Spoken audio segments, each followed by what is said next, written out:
லூக்கா எழுதின சுவிசேஷம் 5வது அதிகாரம் 25 மற்றும் 26 ஆகிய 2 வசனங்களை நாம் பார்க்கும்போது, உடனே அவன் அவர்களுக்கு முன்பாக எழுந்து தன் படுக்கையை எடுத்துக்கொண்டு தேவனை மகிமைப்படுத்தி தன் வீட்டுக்கு போனான்.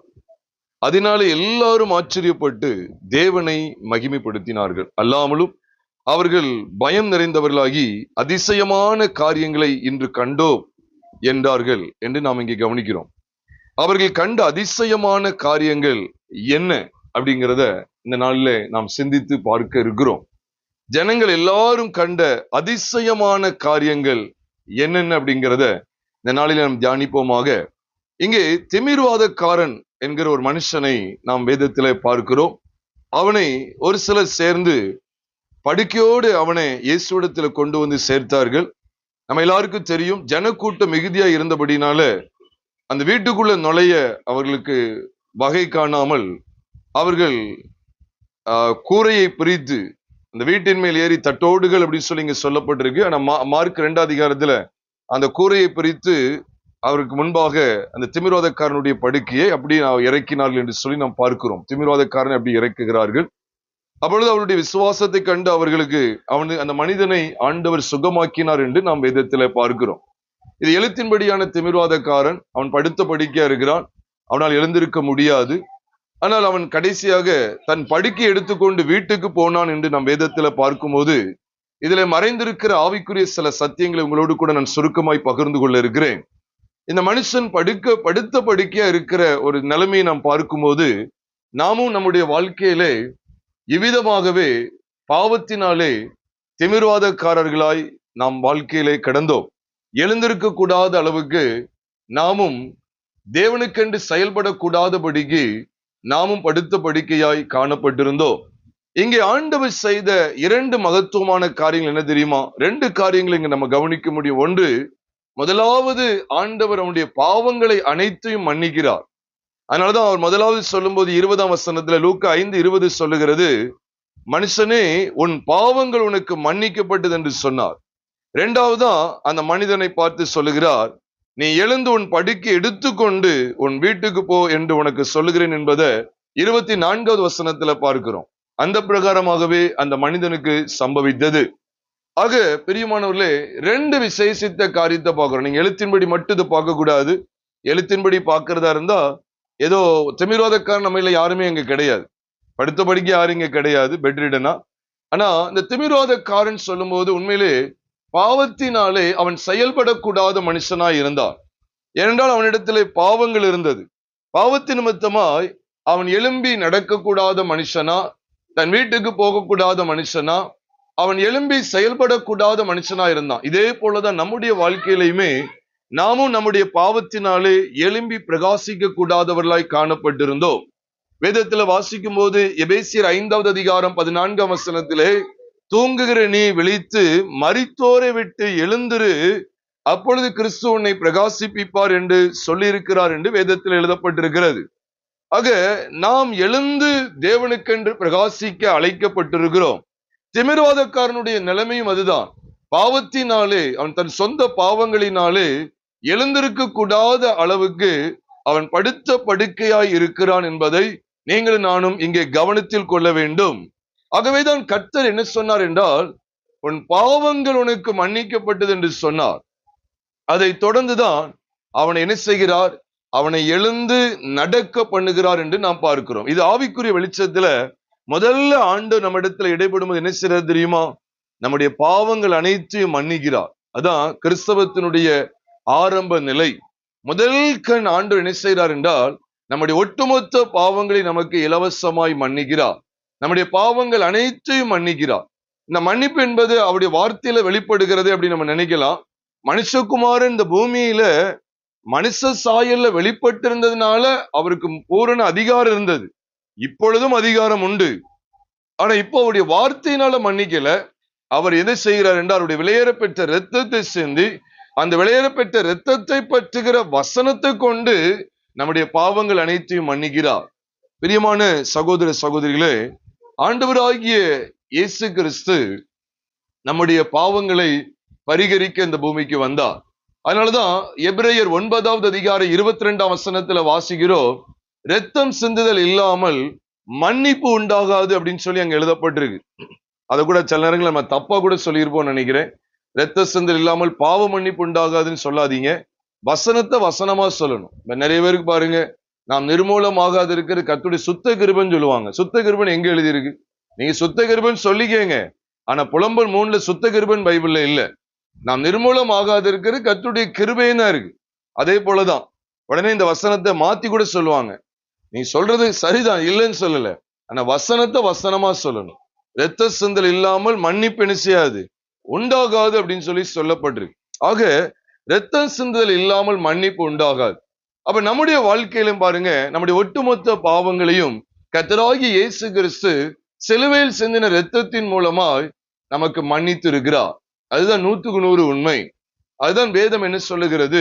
அவருடைய இரத்தத்தை காண்பித்து கொடுக்கிற 1 யோவான் 1வது அதிகாரம் 7ஆம் வசனத்தின் பின்பகுதியை பார்க்கும்போது அவருடைய இரத்தத்தை குறித்து பேசுகிறார். அவருடைய குமாரனாகிய இயேசு கிறிஸ்துவின் இரத்தம் சகல பாவங்களை நீக்கி நம்மை சுத்திகரிக்கும் என்று. அவ சகல பாவங்களை நீக்கி நம்மை சுத்திகரிக்கும் என்பதை நம்ம எப்படி அடையலாம் அப்படின்னு சொன்னா, அதை தொடர்ந்துள்ள வசனங்களை நாம் வாசிக்கும் போது அதை பெற்றுக்கொள்ள முடியும். அது தொடர்ந்து என்ன வசனங்கள் சொல்லப்பட்டிருக்கு? நமக்கு பாவம் இல்லை என்போமானால் நம்மை நாமே வஞ்சிக்கிறவர்களாய் இருப்போம், சத்தியம் நமக்குள் இராது. நம்முடைய பாவங்களை நான் அறிக்கையிட்டால் பாவங்களை நமக்கு மன்னித்து எல்லா அநியாயத்தையும் நீக்கி நம்மை சுத்திகரிப்பதற்கு அவர் உண்மையும் நீதியுமுள்ளவராய் இருக்கிறார். அப்ப அவர் நம்மை சுத்திகரிப்பதற்கு அவரிடத்தில் ஒன்று உண்டு, அதுதான் அவருடைய சொந்த இரத்தம். அவருடைய இரத்தத்தை அதற்காக தான் சிந்தினார். நம்முடைய ஒட்டுமொத்த பாவங்களை நமக்கு மன்னிப்பதற்காக அவர் தம்முடைய விலையேறப்பெற்ற இரத்தத்தை நமக்காக சிந்தினார். அப்ப இந்த திமிர்வாதக்காரனை பற்றிய விஷயத்துல தேவன் நமக்கு கற்றுக் கொடுக்கிற அருமையான பாடம் என்ன? நம்முடைய அனைத்து பாவங்களும் கர்த்தராகிய இயேசு கிறிஸ்துவின் இரத்தத்தினாலே நீக்கப்பட்டு நாம் சுத்திகரிக்கப்படுகிறோம் என்பதை தான் வெளிப்படுத்துகிறார். அப்போ நம்முடைய பாவங்களுக்காக இரத்தத்தை சிந்தி ஜீவனை கொடுத்தவர் கர்த்தராகிய இயேசு கிறிஸ்து. அப்ப அவருடைய இரத்தத்தினாலே நம்முடைய அனைத்து பாவங்களும் மன்னிக்கப்படுகிறது, நாமும் சுத்திகரிக்கப்படுகிறோம் என்கிற நிச்சயத்தை பெற்றுக் கொள்ளுகிறோம். அது மாத்திரமல்ல, அதை தொடர்ந்துதான் இந்த மனிதனை எழுந்து நடக்க பண்ணுகிறார். இந்த மனிதனை எழுந்து என்ன செய்கிறார்? நடக்க பண்ணுகிறார் என்கிற அருமையான சத்தியத்தை நாம் பார்க்கிறோம்.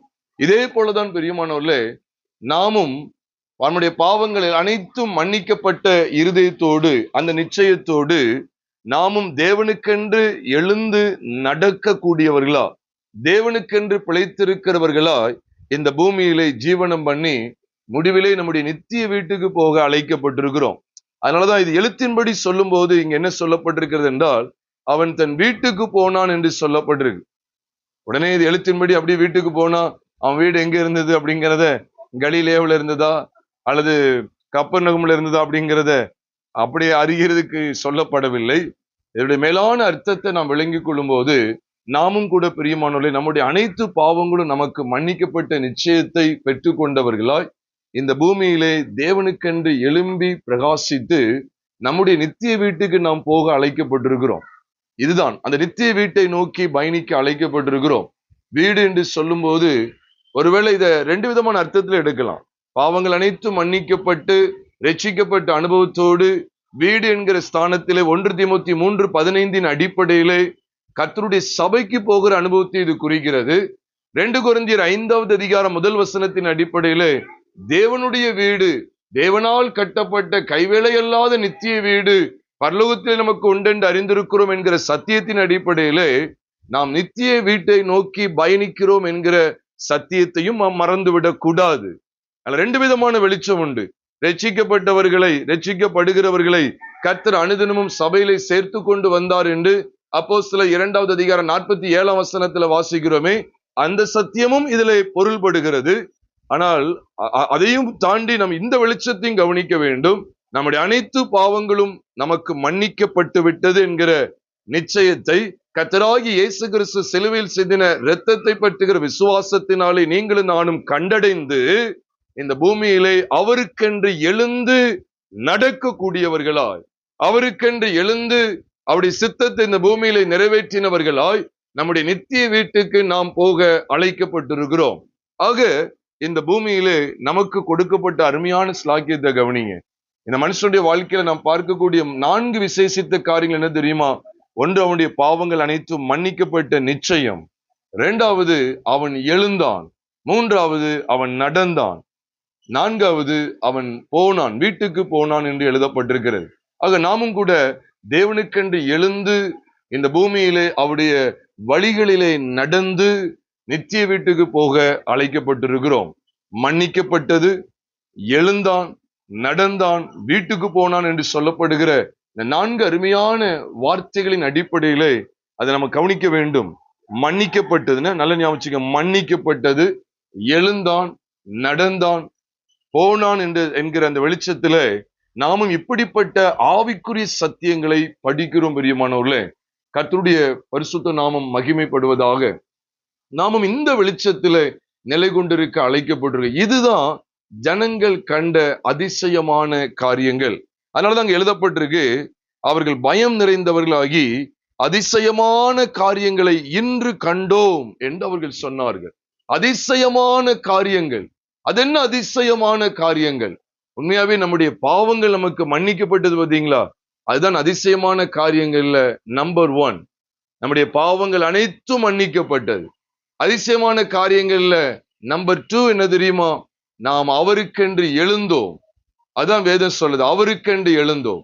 பைபிள் எல்லாத்துக்கும் ஆதாரம் சொல்றேன், எல்லாவற்றுக்கும் வசன ஆதாரம் சொல்றேன். நீங்க எழுத்தின்படி இதை பார்க்க கூடாதுன்னு நான் சொல்லவே இல்லை. ஆனா எழுத்தின்படி பாத்தீங்கன்னா ஏதோ ஒரு இடத்துல ஒரு அற்புத ஆண்டு செய்தா, எழுந்து நடக்க பண்ணா நான் வீட்டுக்கு போயிட்டான்னு சொல்லி நம்மளும் வீட்டுக்கு போயிட வேண்டியதுதான். இது அதுக்காக சொல்லப்பட்டது மாத்திரம் கிடையாது. எல்லாமே ஞான அர்த்தமாய் வெளிப்படுத்தப்பட்டவைகள். அப்ப நம்முடைய பாவங்களும் மன்னிக்கப்பட்டுட்டு நம்ம என்ன படுத்த படுக்கையா இருந்து எழுந்து போனோமா வீட்டுக்கு? அதே சொல்லல. எங்கேயோ வீதியில எங்கேயோ கடந்தோம், நம்மளை அப்படி ஆண்டவர் நம்முடைய பாவத்தை மன்னிச்சு ஆண்டவர் வீட்டுக்கு போக வச்சாருங்கிறது நம்ம எத்தனை பேருக்கு நடந்தது? நம்ம எத்தனை பேருக்கு நடக்க போகிறது? இதெல்லாம் அதிகமா சாத்தியம் கிடையாது. சாத்தியம் கிடையாது என்ன சொல்றேன், அப்படிப்பட்டவங்களுக்கு அது சாத்தியப்படும். ஆண்டவர் நிச்சயம் அதை செய்ய வல்லவர் தான்.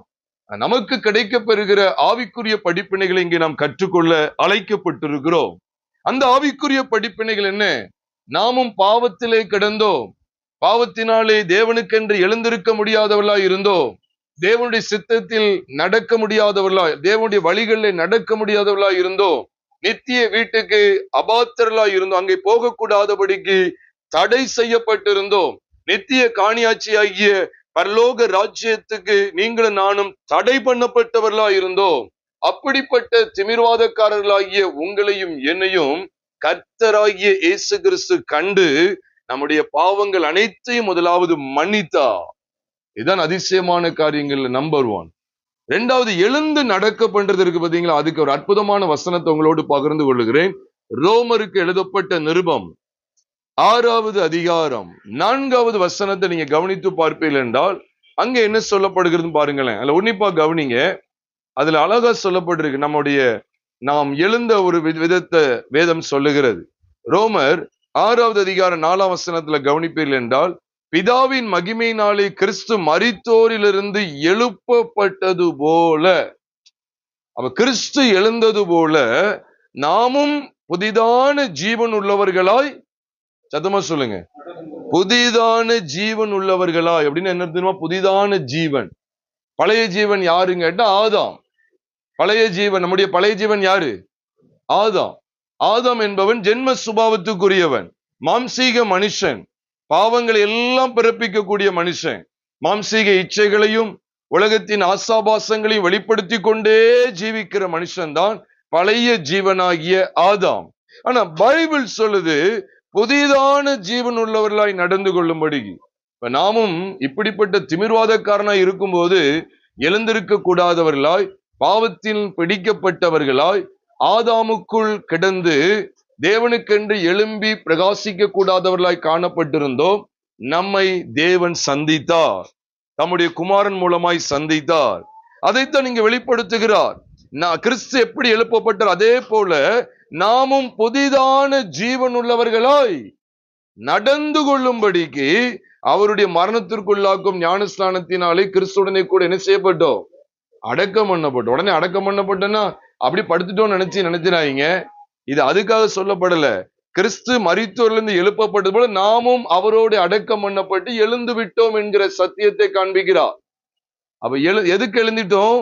புதிதான ஜீவன் உள்ளவர்களாய் நடந்து கொள்ளும்படிக்கு. அப்ப திமிர்வாதக்காரனுடைய வாழ்க்கையில நாம் காணக்கூடிய 2வது மற்றும் 3வது அதிசயமான காரியங்கள் என்னென்ன? முதல்ல அவனுடைய பாவங்கள் மன்னிக்கப்பட்டது, அந்த நிச்சயத்தை பெற்றுக் கொள்ளுகிறான். 2வது என்ன அப்படின்னா, எழுந்தோம் சொல்லும் போது ஆவிக்குரிய ஜீவியத்துல பாருங்க, கிறிஸ்து இயேசுவை பற்றுகிற விசுவாசத்தின் மூலமா உங்களுக்கு எனக்கு கிடைக்கிற மேன்மையான சத்தியம் என்ன தெரியுமா? நாமும் நம்முடைய பழைய மனுஷனுக்கு மரித்து, நம்முடைய பழைய மனுஷனுக்கு அடக்கம் பண்ணப்பட்டு, நாம் கிறிஸ்துவில் பிழைத்திருக்கிறோம், எழுந்தோம், அவரோடு கூட எழுந்தோம். ஒருவேளை ரோமர் 6:4 ஒருவேளை நம்ம அவரோடு எழுப்பப்பட்டதை ஒருவேளை தெளிவா சொல்லாட்டாலும் அப்படி அர்த்தம் அதுதான். கிறிஸ்து எழுப்பப்பட்டது போல நாமும் புதிதான ஜீவன் உள்ளவர்களாய் நடந்து கொள்ளும்படிக்கு அவரோடு கூட அடக்கம் பண்ணப்பட்டு எழுந்தோம் என்கிற சத்தியத்தை தான் வெளிப்படுத்துகிறார். அதைத்தான் கொலோசியர் 3வது அதிகாரம் 1ஆம் வசனத்துல சொல்லும் போது, நீங்கள் கிறிஸ்துடனே கூட எழுந்ததுண்டானால், கிறிஸ்து தேவனுடைய வலது பரிசத்தில் வீற்றிருக்கும் இடத்தில் உள்ள மேலானவைகளை தேடுங்கள் என்று அங்கே எழுதப்பட்டிருக்கிறது. கொலோசியர் 3வது அதிகாரம் 1வது வசனத்திலே. ஆக பிரியமானவர்களே, நாம் கிறிஸ்துவுடனே கூட எழுந்தோம். திமிர்வாதக்காரனை பற்றிய விஷயத்துல உண்மையாகவே அவர் நம்முடைய பாவங்களுக்காக ஒப்பு கொடுக்கப்பட்டும் நாம் நீதிமான்கள் ஆக்கப்படுவதற்காக எழுப்பப்பட்டும் இருக்கிறார். அப்போ திமிர்வாதக்காரனுடைய அந்த படுத்த படுக்கை நமக்கு எதை காண்பிக்கிறது என்றால், அவன் பாவியாகவே படுத்து கிடக்கிறான். உண்மைதானே? அவனுடைய ஒரு பாவம் கூட மன்னிக்கப்படாத நிலைமையிலே அவன் பாவ வாழ்க்கையிலே பழைய மனுஷனிலேயே படுத்து கிடக்கிறான். அவன் ஜென்ம சுபாவத்துக்குரிய மனுஷன். ஆதாமுடைய பாவங்கள் அவனுக்குள் காணப்படுகிறது. ஆதாமுடைய பாவங்களிலேயே படுத்து கிடக்கிறான். இப்படிப்பட்ட மனுஷனை ஆண்டவர் விடுவிக்கிறார். எப்படி? மகனே, உன் பாவங்கள் உனக்கு மன்னிக்கப்பட்டு, மனுஷனே உன் பாவங்கள் உனக்கு மன்னிக்கப்பட்டது. மார்க்ல மகனே உன் பாவங்கள் மன்னிக்கப்பட்டு சொல்ல, இங்க மனுஷனே உன் பாவங்கள் மன்னிக்கப்பட்டு சொல்றார். அப்ப என்ன அர்த்தம்? அது வரைக்கும் அந்த மனுஷனை ஆதாம் ஆட்கொண்டிருக்கிறான். ஆதாமுடைய ஒட்டுமொத்த பாவங்களுக்கும் இந்த மனிதன் உட்பட்டவனாய் இருக்கிறான். அப்போ ஆதாமின் பாவங்கள் அவனை கட்டி வைத்திருக்கிறது. ஆதாமின் பாவங்களில் அவன் சிக்குண்டவனாய் இருக்கிறான். ஆதாமுடைய பாவங்களில் அவன் படுத்த படுக்கையா இருக்கிறான். அப்படிப்பட்ட மனுஷன் எழுந்திருக்க கூடாதபடி, எழுந்து நடக்க கூடாதபடி, அவன் எழுந்து நடந்து வீட்டுக்கு போகக்கூடாதபடி அவன் தடை பண்ணப்பட்டிருக்கிறான். காரணம், ஆதாமுடைய பாவங்கள் அவனை மேற்கொண்டிருக்கிறது. ஆதாமுடைய பாவங்கள் அவனை மேற்கொண்டு அவனை எழுந்திருக்க விடாதபடி செய்தது. இப்படிப்பட்ட நிலைமையில் இருந்த மனுஷனை ஆண்டு முதலாவது மன்னிக்கிறார். மனுஷனே உன் பாவங்கள் உனக்கு மன்னிக்கப்பட்டது என்று சொன்னார். அதை தொடர்ந்து பாருங்க, அப்ப நம்முடைய பாவங்கள் அனைத்தையும் ஆண்டவர் மன்னிக்கிறார். எப்படி மன்னிக்கிறானோ பார்த்தோம். இரத்த சிந்துதல் இல்லாமல் மன்னிப்பு உண்டாகாது. அப்ப இரத்த சிந்தி அந்த மன்னிப்பை வெளிப்படுத்துகிறார். 2வது, எழுந்து நடக்கிற விஷயத்த பைபிள் எப்படி சொல்லுது தெரியுமா? அப்ப கிறிஸ்து சிலுவையில இரத்த சிந்தனை நிமித்தமா, சிலுவையிலேயோ அல்லது பூமியிலேயோ, பூமியில அவர் இருந்து பூமியில அவர் சவுக்கில அடிக்கப்படும் போதோ அப்ப இரத்த சிந்தினதும் சரி, சிலுவையில் இரத்த சிந்தும் போதும் சரி, அவர் சிந்தின இரத்தத்தினால நமக்கு பாவ மன்னிப்பு உண்டாகிறது. ஏனென்றால் எபேசியர் 1 அதிகாரம் 7ஆம் வசனத்துல சொல்லப்பட்டிருக்கு, அவருடைய கிருபையின் ஐஸ்வரியத்தின்படியே குமாரனாகிய அவருக்குள், அதாவது அவருடைய இரத்தத்தினாலே பாவ மன்னிப்பாகிய மீட்பு நமக்கு உண்டாயிருக்கிறது என்று எழுதப்பட்டிருக்கு. அதே போலதான் கொலோசியர் 1 அதிகாரம் 14ஆம் வசனத்திலேயும் குமாரனாகிய அவருக்குள் பாவ மன்னிப்பாகிய மீட்பு நமக்கு உண்டாயிருக்கிறது என்று எழுதப்பட்டிருக்கிறது. அப்ப அவருடைய இரத்தத்தினாலதான் பைபிள்ல இருக்கு. நீங்க கொலோசியர் 1:14 சரி, எபேசியர் 1:7 சரி, அதுல 2 இடத்திலுமே அவருடைய இரத்தத்தினாலதான் நமக்கு பாவ மன்னிப்பாகிய மீட்பு உண்டாயிருக்கிறது என்று வேதத்துல வாசிக்கிறோம். இப்ப அவருடைய இரத்தத்தை பற்ற விசுவாசனால நம்முடைய பாவங்கள் அனைத்தும் மன்னிக்கப்பட்டு விட்டது. அப்படித்தானே? 2வது, இப்ப அவருடைய மரணம், அடக்கம் மற்றும் உயிர்த்தெழுதல், இந்த 3 சம்பந்தப்பட்டதுதான் எழுந்து நடக்கிறது. கிறிஸ்து மரித்தோரிலிருந்து எழுப்பப்பட்டது போல நாமும் எழுப்பப்பட்டோமா இல்லையா? கொலோசியர் 3:1 சொல்லுகிறது, எபேசியர் 2:7 சொல்லுகிறது, நாமும் அவரோடு கூட எழுப்பப்பட்டோம். அப்ப நம்முடைய பழைய மனுஷனுடைய சாயல் அனைத்தும் மூடப்பட்டு விட்டது. கிறிஸ்துவின் மரணம் மற்றும் அடக்கத்திலே நம்முடைய ஒட்டுமொத்த பாவ சரீரமும் நம்முடைய ஒட்டுமொத்த பாவ சாயல் கொண்ட ஆதாம் மரித்து அடக்கம் பண்ணப்பட்டு விட்டான். அந்த ஒரு பெரிய வெளிச்சத்தை தேவனுடைய வேதம் நமக்கு கற்றுக் கொடுக்கிறது. அதுலதான் நம்ம இதை பார்க்க முடியும். எழுந்து நடக்க. அதத்தான் ரோமர் 6:4 தெளிவா சொல்றார். நாமும் புதிதான ஜீவன் உள்ளவர்களாய் நடந்து கொள்ளும்படிக்கு. அதுக்குதான் நம்ம எழுந்தோமா. அதோடதான் நம்ம அவரோட அடக்கம் பண்ணப்பட்டு எழுந்திருக்கிறோம். அப்ப எழுந்து நடக்கிற அனுபவங்கிறது எதை குறிக்கு தெரியுமா? அப்ப நம்முடைய ஆதாமுக்கு நாம் மரித்து, பழைய மனுஷனுக்கு மரித்து, பாவங்களுக்கு செத்து நீதிக்கு பிழைத்திருக்கிறது குறிக்கிறது. பாவங்களுக்கு செத்து தேவனுக்கென்று பிழைத்திருக்கிறது குறிக்கிறது. 1 பேதுரு 2:24 அடிப்படையில நாம் பாவங்களுக்கு செத்து நீதிக்கு பிழைத்திருக்கிற அனுபவத்தை குறிக்கிறது. ரோமர் 6:10 மற்றும் 11 அடிப்படையிலே நாம் பாவங்களுக்கு செத்து தேவனுக்கென்று பிழைத்திருக்கிறதை குறிக்கிறது. அப்ப எழுந்து நடக்கிற அனுபவம் கிறிஸ்தவத்துல எதை காண்பிக்கிறது என்று சொன்னால், கிறிஸ்துவோடு மரித்து அடக்கம் பண்ணப்பட்டு அவரோடு கூட எழுந்தேன். அப்ப அவரோடு கூட நான் மரித்தேன். அப்போஸ்தலனாகிய பவுல் சொன்னது போல கிறிஸ்துவுடனே கூட சிலுவையில் அறையப்பட்டேன் என்று மரித்தேன் என்று சொல்லுகிறாரு. அதனுடைய உண்மையான அர்த்தம் என்ன? என்னுடைய பழைய வாழ்க்கைக்கு நான் மரித்து விட்டேன். என்னுடைய பாவ இச்சைகளை கொண்ட அந்த பழைய மனுஷனாகிய ஆதாமுக்கு நான் மரித்து விட்டேன். இனி நான் அல்ல, யார்தான் பிழைத்திருக்கிறார்? கிறிஸ்துவே எனக்குள் பிழைத்திருக்கிறார். அதுதான் எழுந்து நடக்க பண்ணுகிற அனுபவம். அப்ப நான் கிறிஸ்துவோடு கூட எழுந்தேன். அப்ப நான் எப்படி நடப்பேன்? பழைய மனுஷனாகிய ஆதாமில் நடப்பேனா இல்ல கிறிஸ்துவில் நடக்கிறேனா? கிறிஸ்துவில் நடக்கிறேன், அவருக்குள் நடக்கிறேன். அதனாலதான் பவுல் சொல்லிட்டா, நாங்கள் அசைகிறோம், அவருக்குள் அசைகிறோம், அவருக்குள் பிழைக்கிறோம், அவருக்குள் அவருக்குள் அவருக்குள். நாங்கள் மரித்தாலும் அவருக்குள், பிழைத்தாலும் அவருக்குள், அசைகிறோம் அவருக்குள், இருக்கிறோம் அவருக்குள். இதெல்லாம் எந்த மேன்மை, எந்த வெளிச்சத்துல அப்படின்னு சொன்னா, அவரோடு கூட எழுப்பப்பட்டோம் என்கிற அந்த நிச்சயம் உண்டு. பழைய மனுஷன் இனிதான் மரிக்க போறான் என்பதல்ல. அப்படின்னா கிறிஸ்து இனிதான் மரிக்க போறார் என்கிற அர்த்தமாகும். அது அபத்தம், அது தவறு. கிறிஸ்து நமக்காக மரித்தார், அடக்கம் பண்ணப்பட்டார், எழுந்தார். அப்ப நாமும் கூட பாருங்க, நம்முடைய பாவங்கள் அனைத்தும் அவருடைய இரத்தத்தை பற்றுகிற விசுவாசத்தினாலே நமக்கு மன்னிக்கப்படுகிறது. இரண்டாவது, அவரோடு கூட நாம் எழுந்தோம், அவரில் நாம் நடக்கிறோம். இந்த ஒரு ஸ்லாக்கியத்துக்குள்ள வருகிறோம். இந்த அனுபவத்தை பற்றி கொண்டுதான் நம்ம எங்க போக முடியும்? நித்திய வீட்டுக்கு போக முடியும். அதான் திமிர்வாதக்காரனுடைய வாழ்க்கையில 4 காரியங்களை கவனிக்கிறோம். அதான் ஜனங்கள் கண்ட அதிசயமான காரியங்கள். சொல்லுங்களேன். முதல்ல என்னது? பாவங்கள் அனைத்தும் மன்னிக்கப்பட்டது. 2வது என்ன தெரியுமா? பழைய மனுஷன் என்ன செஞ்சான்? கிறிஸ்துவுக்குள்ளே மரித்து, கிறிஸ்துவுக்குள்ளே என்னது? புதிய மனுஷன், புதிய ஜீவன் உள்ளவர்களாய், புதிதான ஜீவன் உள்ளவர்களாய் நடந்து கொள்ளும்படிக்கு என்று எழுதுகிறார். ஆக நம்முடைய பழைய வாழ்க்கை கிறிஸ்துவின் மரணம் மற்றும் அடக்கத்திலே மாண்டு விட்டது, மறைந்து விட்டது. அப்ப கிறிஸ்து எழுந்தான்னு சொல்லும் போது நானும் எழுந்தேன். என் பாவங்கள் அனைத்தும் அவருடைய இரத்தத்தினால் மன்னிக்கப்பட்டு விட்டது. கிறிஸ்துவின் மரணம் மற்றும் உயிர்த்தெழுதலின் சாயலிலே என்னுடைய பழைய மனுஷன் மறைந்து நான் புதிதான ஜீவன் உள்ளவர்களாய், நாம் புதிதான ஜீவன் உள்ளவர்களாய் நடந்து கொள்ளும்படிக்கு. இதுல நடந்தாதான் நம்ம எங்க போக முடியும்? சத்தமா சொல்லுங்க. பரலோகம் போக முடியும், வீட்டுக்கு போக முடியும். நித்திய வீடு, நித்திய வீடுன்னு சொல்லி பைபிள்ல இருக்கு. நித்திய வீடுகளில் உங்களை ஏற்றுக்கொள்வார் உண்டாகும் படிக்குன்னு சொல்லி நான் நினைக்கிறேன். லூக்கா 16 சொல்லுவார் நினைக்கிறேன். அதுல இருக்கு, நித்திய வீடுகளில் உங்களை ஏற்றுக்கொள்வார் உண்டாகும்படி. அனித்தியமான உலக பொருட்கள் உங்களுக்கு நண்பர்களை சம்பாதியுங்கள் அப்படின்னு சொல்ற இடத்துல இருக்கிறது. எல்லா வேதவசன ஆதாரத்தோடு சொல்லுகிறேன். 2 கொரிந்தியர் 5வது அதிகாரம் 1 வசனத்துல பரலோகத்தை நித்திய வீடுன்னு சொல்றார். அதாவது தேவனுடைய வீடு, தேவனால் கட்டப்பட்ட கைவேலை அல்லாத நித்திய வீடு என்று அங்கே சொல்லப்பட்டிருக்கிறது. ஆக பிரியமானவர்களே, அந்த வீடு, அவன் வீட்டுக்கு போனான்னு சொல்லும்போது எவ்வளவு மகா மேன்மையான சத்தியங்களை ஆண்டவர் இந்த பகுதியில வைத்திருக்கிறார். அதிசயமான காரியங்களை இன்று கண்டோ. ஜனங்கள் சொல்றாங்க, அதிசயமான காரியங்களை இன்று கண்டோ. நம்முடைய வாழ்க்கையில இவைகள் தான் அதிசயங்கள் பிரியமானவர்களே. நம்முடைய பாவங்கள் அனைத்தும் மன்னிக்கப்பட்டது, அதிசயம்.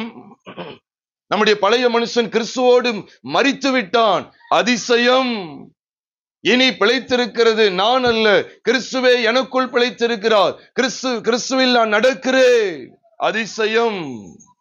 புதிதான ஜீவன் உள்ளவனாய், புதிதான ஜீவன் உள்ளவளாய் நடக்கிறேன், அதிசயம். நித்திய வீட்டை நோக்கி பயணிக்கிறேன், அதிசயம். நித்திய வீட்டுக்கு போகிறேன், அதிசயம். இப்படிப்பட்ட அதிசயமான காரியங்களை நம்மில் ஜனங்கள் பார்க்கிறார்களா, அல்லது முதலாவது நம்மில் நாம் பார்க்கிறோமா?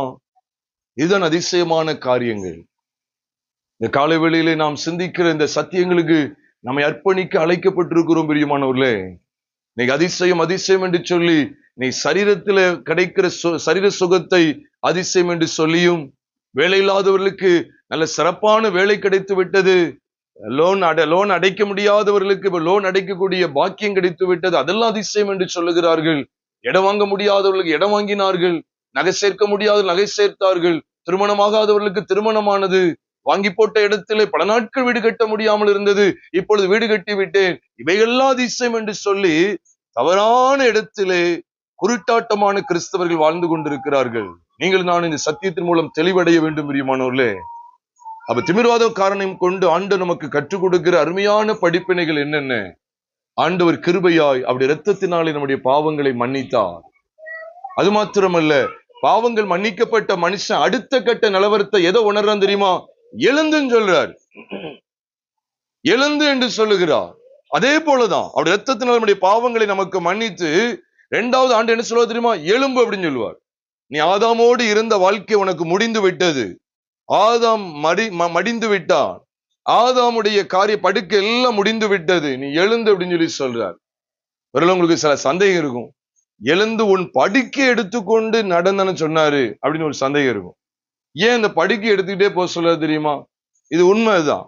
நம்ம கடைசி வரைக்கும் இந்த படுக்கை என்பது உண்மையாவே எதை காண்பிக்கும் சொன்னா, நம்ம என்னாலும் நம்ம போகும்போது யாராவது கேட்பாங்க, வீட்டுக்கு போகும்போது வழியில யாராவது கேட்பாங்களே, எப்பா இந்த படுக்கையோடு போய்கிட்டு இருக்கியே, இந்த படுக்கை என்னது அப்படின்னு கேட்டா நான் சொல்ல தெரியணும், இதுலதான் நான் கடந்தேன், இதுலயே தான் பாவ வாழ்க்கையிலேயே தான் கடந்தேன், பாவத்திலேயே செத்து கடந்தேன், என்னை ஆண்டவர் எழுந்திருக்க பண்ணினாருங்கிறதுக்கு அத்தாச்சு தான் அந்த படுக்கை.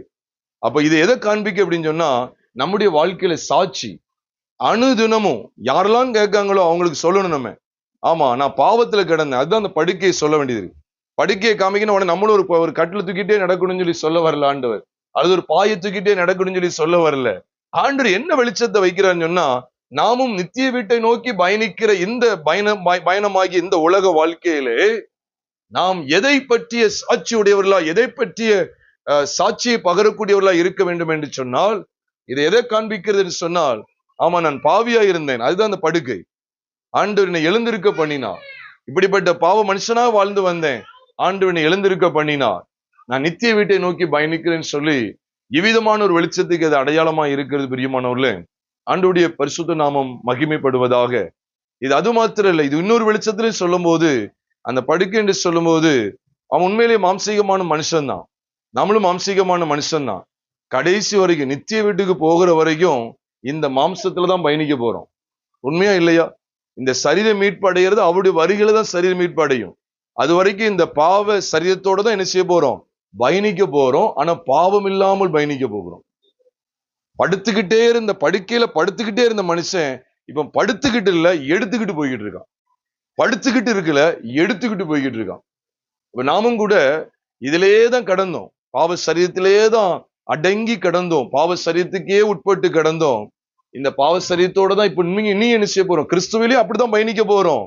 ஆனா இது ஒரு நாள் மீட்படையும், அதை வெளிப்படுத்துகிறது. இப்படி மகத்துவமான சத்தியங்களை தேவன் இந்த பகுதியை நமக்கு வெளிப்படுத்தி காட்டுகிறார். நாமும் கூட இந்த வெளிச்சத்துக்காக நாம் தேவனை ஸ்தோத்தரித்து, அந்த இடத்துல எப்படி ஜனங்கள் இந்த அதிசயமான காரியங்களுக்காக தேவனை ஸ்தோத்தரித்தார்களோ, நாமும் இப்படிப்பட்ட அதிசயமான காரியங்களை தேவன் நம்முடைய வாழ்க்கையில பழிக்கும்படி செய்தாரு, தேவன் நம்முடைய வாழ்க்கையில் இப்படிப்பட்ட அதிசயமான காரியங்களை செய்திருக்கிறாரு, அந்த வெளிச்சத்துக்காக நாம் தேவனை ஸ்தோத்தரிப்போமா? நம்மை தேவனுடைய கரத்தில் அர்ப்பணம் செய்வோமா? மீண்டும் ஞாபகப்படுத்துகிறேன், 4 அதிசயமான காரியங்கள். அவருடைய இரத்தத்தை பெற்ற விசுவாசத்தினால் நம்முடைய பாவங்கள் அனைத்தும் மன்னிக்கப்பட்டு விட்டது.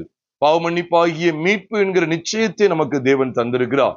2வது, அவருடைய மரணத்துக்குள்ளே நாம் பிரவேசித்து நம்முடைய பழைய மனுஷன் அடக்கம் பண்ணப்பட்டு விட்டான், நம்முடைய பழைய மனுஷன் மரித்து விட்டான், நம்முடைய பழைய மனுஷன் அவரோட கூட சிலுவையில் அறையப்பட்டது அப்படிங்கிறத ரோமர் 6:6 வாசிக்கிறது போல அவன் அடக்கம் பண்ணப்பட்டு விட்டான், மரித்து அடக்கம் பண்ணப்பட்டு விட்டான். எழுந்து நடக்கிறேன், ஆம் புதிதான ஜீவன் உள்ளவனாய், புதிதான ஜீவன் உள்ளவளாய் நான் நடக்கிறேன் அப்படிங்கிற புதிய மனுஷனுடைய சாயல், கிறிஸ்துவின் உயிர்த்தெழுந்த சாயலில் நான் பயணிக்கிறேன் என்பதை நான் அனுதினமும் என்ன செய்கிறேன்? நான் வெளிப்படுத்தி கொண்டே இருக்கிறேன். இந்த பாதை எங்க நோக்கி போகிறது? சத்தமா சொல்லுங்க. எதை நோக்கி இந்த பாதை போகிறது? எந்த வீட்டை நோக்கி பயணிக்கிறது? நித்திய வீட்டை நோக்கி நான் போகிறேன் என்பதை நாம் வெளிப்படுத்துகிறோம். ஆகையினாலே நமக்கு தேவன் வெளிப்படுத்தின இந்த சத்தியங்களுக்காக நாம் தேவனை ஸ்தோத்திரித்து, நம்முடைய வாழ்க்கையும் இப்படிப்பட்ட அதிசயமான காரியங்கள்ல நம்முடைய வாழ்க்கையை நம்ம அமைய பண்ண நம்மை தேவனுடைய கரத்தில் அர்ப்பணித்து நாம் ஜெபித்து நாம் நிறைவு செய்வோம். பரிசுத்தமுள்ள பரலோக தேவனை நாங்கள் உம்மை ஸ்தோத்திரிக்கிறோம் ஆண்டவரே. தேவரே எங்களுக்கு காண்பித்து கொடுத்த இந்த அருமையான சத்திய வெளிச்சத்துக்காய் ஸ்தோத்திரம் ஆண்டவரே. திமிர்வாதக்காரனுடைய வாழ்க்கையில நாங்கள் காண்கிற 4 விசேஷித்த அதிலும் அதிசயமான காரியங்களை ஆண்டவரே நாங்கள் காணும்படி கர்த்தர் எங்களுக்கு கொடுத்த கிருபைக்காய் ஸ்தோத்திரம் ஆண்டவரே. பரலோகத்தின் தேவனே, நாங்கள் எங்களுடைய வாழ்க்கையில அதிசயமான காரியங்களை அந்த ஜனங்கள் கண்டது போல நாங்களும் காண்கிறோம் ஆண்டவரே. ஆண்டவரே, பரலோகத்தின் தேவனே, எங்கள் பாவங்களை கிருபையாய் மன்னித்தீர் ஆண்டவரே. ஆண்டவரே, உம்மோடு கூட ஆண்டவரே, உண்மையாவே எங்களுடைய பழைய மனுஷனுக்கு நாங்கள் மரித்து நாங்கள் கிறிஸ்துவோடு கூட எழுந்தோம் என்கிற அந்த கிறிஸ்துவின் சாயல் எங்களை நடக்க பண்ணி இருக்கிறீரே ஆண்டவரே. அந்த நடக்கை நித்தியத்தை நோக்கி பயணிக்கிறது. அந்த நடை பயணம் நித்தியத்தை நோக்கி பயணிக்கிறது. புதிதான ஜீவனுள்ளவர்களாய் நாங்கள் நடக்கும்படிக்கு தேவன் எங்களுக்கு காண்பித்த இந்த விலையேறப்பட்ட சத்தியத்தின் வெளிச்சமானது எங்களை நித்திய வீட்டை நோக்கி பயணிக்க வைக்கிறது. அந்த மேன்மைக்காக நாங்கள் நன்றி செலுத்துகிறோம். நாங்களும் அதிசயமான காரியங்களை இன்று கண்டோம் ஆண்டவரே. கர்த்தர் கொடுத்த வெளிச்சத்துக்காய் ஸ்தோத்திரம். தொடர்ந்து இந்த சத்தியங்களை வாழும்படிக்கு கர்த்தருக்கு இரக்கம் பாராட்டுங்க. எங்கள் கர்த்தராகிய இயேசு கிறிஸ்துவின் நாமத்தில் ஜெபிக்கிறோம் நல்ல பிதாவே. ஆமென்.